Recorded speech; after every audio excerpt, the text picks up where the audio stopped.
More missiles and deaths in Ukraine. Russian military personnel killed across the border. President Vladimir Putin says he's prepared to negotiate and accuses Ukraine of refusing talks. We ask, what are the chances of a negotiated settlement to the war? This is It's So Story.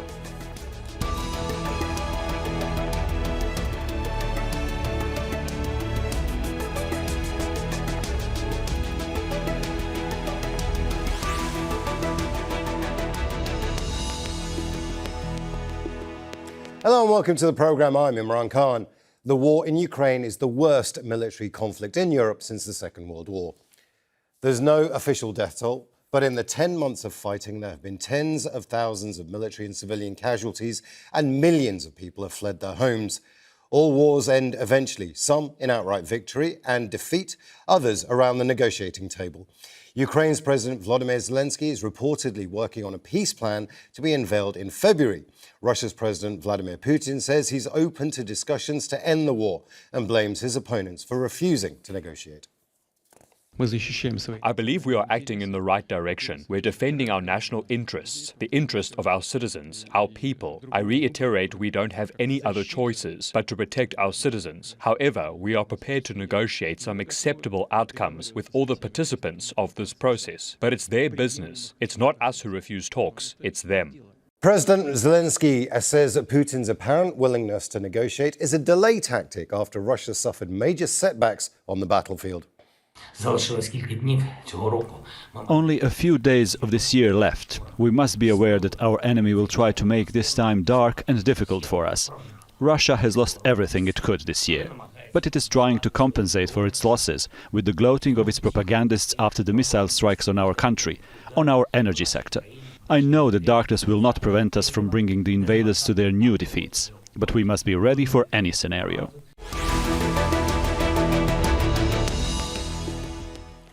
Let's bring in our guests. Pavel Felgenhauer is a defense and military analyst. He joins us by Skype from Moscow.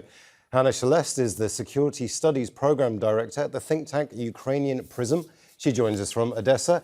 And Chris Weafer is the CEO at Macro Advisory, a consultancy focused on Russia and Eurasia. He joins us from London. A warm welcome to you all. I'd like to begin in Moscow with Pavel Felgenhauer. Quite predictably, the West and Ukraine have rejected this idea of any kind of peace talks, whilst there is still a war in Ukraine, on Ukraine, some would say, going on. Is President Vladimir Putin serious about these talks? Well, President Putin has recently been expressing his desire to find a negotiated conclusion to this conflict, he even called it a war, which he previously didn't. Russian diplomats are more or less saying the same. So it seems that the Kremlin really wants to have some kind of conclusion and end the hostilities, but of course on their own terms. There have also been other expressions coming from Moscow. Today there's an article published in the government Российская газета by former President Dmitry Medvedev, who's still right now an official in the Security Council of the Russian Federation, who says that no peace, no negotiations with the Ukrainians. Russia is going to balance on the brink of a total nuclear war until the West accepts Russian conditions on giving it full security guarantees. Medvedev is playing the bad policeman, apparently, Putin the good policeman. But I believe, yes, Russia wants pause in the fighting to freeze the situation more or less as it is right now. It's understood in Moscow that in Kiev and in the West, that's not really right now accepted. In the West, there are different opinions, though basically there's backing up the Ukrainians. So that means Moscow will be most likely putting more military pressure on Ukraine to facilitate kind of agreement on basically status quo, on freezing the status quo, more or less. Hanna Shelest in Odessa, what do you make of what Pavel Felgenhauer has just said? There is this idea that Putin might be ready for peace talks. Do you believe Vladimir Putin? To be ready for the talks doesn't mean to be ready for withdrawal or for the peace or the end of the conflict, because negotiations, any type of the negotiations, that is just the instrument. The question is what you are going to discuss during these negotiations. Mr. Putin is definitely ready for the certain type of negotiations, but what he would like to negotiate there, first of all, it is definitely quite a surrender of Ukraine, or at least part of its national interest and sovereignty. And we hear it not only from Mr. Medvedev, but from Mr. Putin himself. And the second is, the deeds speak louder than the words. At the same day when Mr. Putin said about negotiation, it was the extreme shelling of Kherson city, the newly liberated town on the south, with 16 dead and 80 wounded.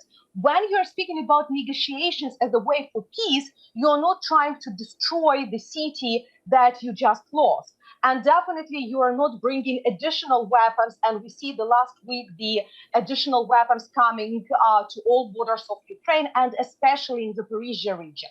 And the fighting just intensified in many of these places. So we understand that as for now, Mr. Putin needs negotiations politically for Ukraine to surrender, but tactically to, as Pavel said, to freeze it for some time, because he needs additional missiles that he's lacking now in the necessary quantity, and training of the newly mobilized personnel, and also their winter uniform, something what the Russian forces appeared not to be prepared for such an increase in personnel. So he needs this pause. It's called operational pause, but not the ceasefire or the peace negotiation.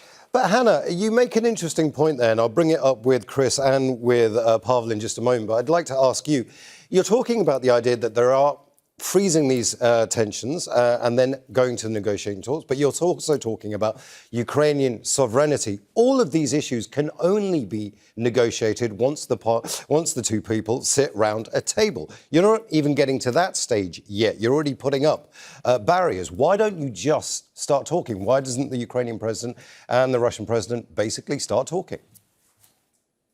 First of all, let's not manipulate, because Ukrainian side was ready for negotiations from the day one, not speaking about the last 9 years of negotiations with Mr. Putin.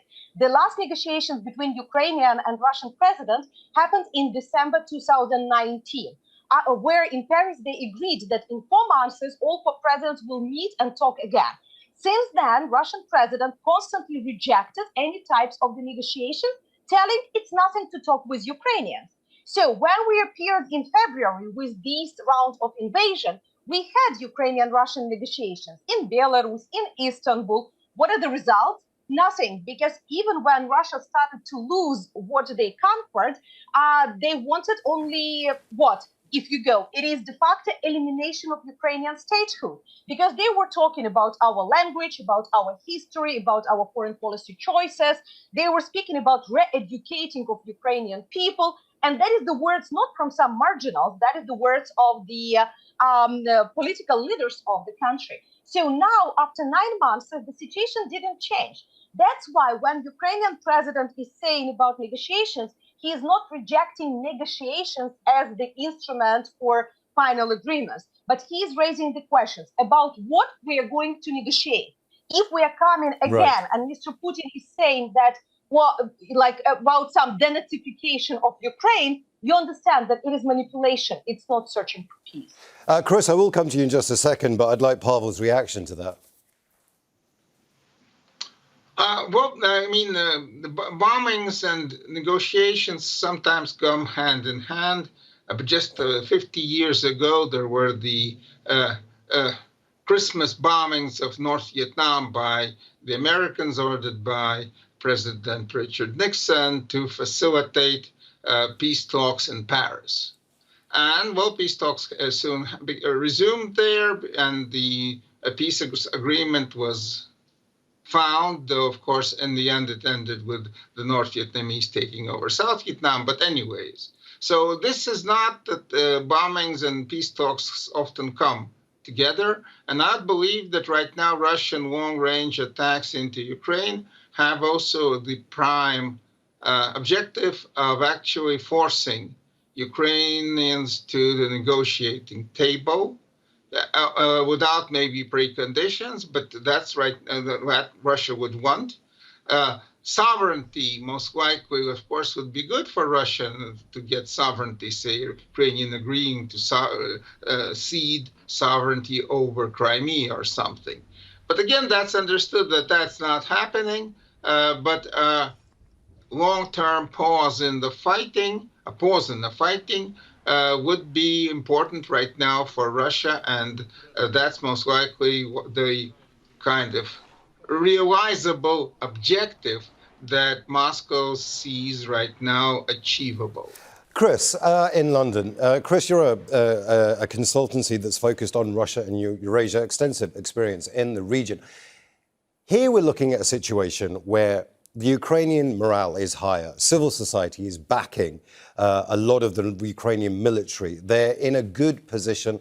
They're about to get the Patriot defense missile system from the US as part of this $1.7 billion aid package that they're going to get. The Ukrainians are in a very good position here. Moscow wants a pause in the fighting to be able to go to the negotiating table. Is there any way that these two sides can meet when Ukraine doesn't quite have the upper hand, but it's certainly in a better position? Yeah, I think that's, just reflecting what both previous speakers said. The position of Russia appears to be one of maximizing pressure, not only on Ukraine with the missile strikes, obviously in infrastructure and on people, but putting pressure also on Ukraine supporters, on Europe, for example, in particular. And of course, I think that the timing, therefore, is not coincidental. We are moving into the kind of the colder part of winter, where energy, will be a much bigger issue. Potentially, still, energy costs, energy disruption. So I think, for Russia, this is the best time to both maximize pressure on Ukraine and maximize pressure perhaps on Europe, or at least, kind of take advantage of the maximum pressure on Europe in the energy sense.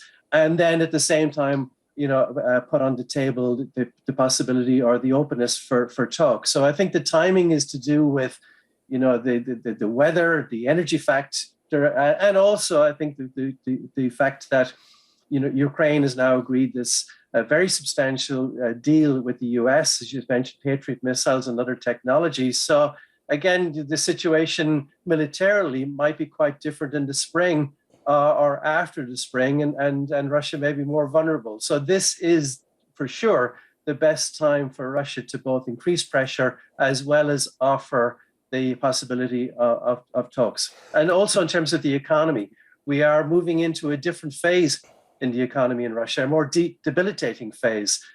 2022, it was more about crisis management, but Russia has made a great deal of money, a lot of money this year. The trade surplus will be close to $300 billion.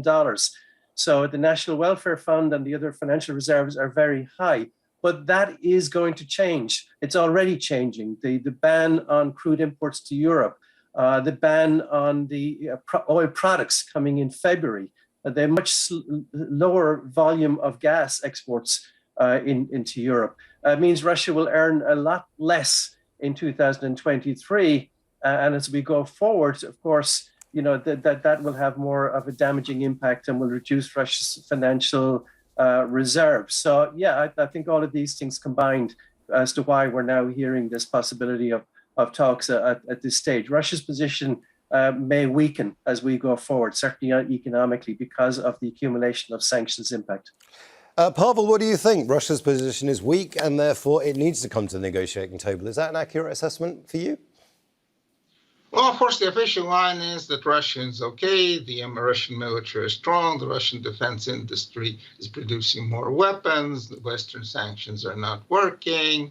But of course, it's well understood that there are serious problems, that they're in the battlefronts, it's more or less stalemate and could get worse. And so Russia anyways needs a pause to rearm, to actually consolidate its territorial grabs, prepare for possible further conflicts in the future. So that would be a preferable result? Yes. Right, offering talks is good. If it doesn't work, well, then there's going to be military pressure coming. And it's most likely everyone is preparing, bracing for an acceleration of the fighting on the battlefield in maybe rather soon, in January, say, when the cold weather freezes the dirt finally, and both sides can go mobile, which they cannot yet right now, because though it's very much winter in Moscow, down there in the south of Ukraine, it's not, but it will be. And most likely both sides militarily looking forward for a decisive clash where Russia hopes to stop an Ukrainian offensive and reverse it and has reserves for that. So it's most likely seen that first there's going to be increased fighting. And then as a result of that fighting, maybe both sides will agree to negotiate some kind of stop for it. Hanna, Shelest, President Vladimir Zelenskyy is talking about this peace plan that he wants to unveil in February. There's still plenty of time between now and February to finalize that peace plan. But what would you like to see in that plan? You know, the President Zelenskyy already said a few ideas about what is inside during his latest speeches. And definitely there are certain basics. Restoration of the Ukrainian territorial integrity and sovereignty is the axiom there. It is something that we are not ready even to discuss what is right. I mean, you are not discussing how to stay without your hand after you are raped. Yes, you would like to have all your body. The second is definitely the certain guarantees for the Ukrainian security, something not like the Budapest Memorandum that we signed when we rejected our nuclear weapons, but something that can prevent the further possible attacks from the Russian Federation. Because unfortunately, currently there is agreement in Ukraine that in several years, if Russia is not properly defeated, it can repeat. Doesn't matter how the fighting is happening now. We are speaking about the coalition of friends and partners, allies of Ukraine who can be with us in this case.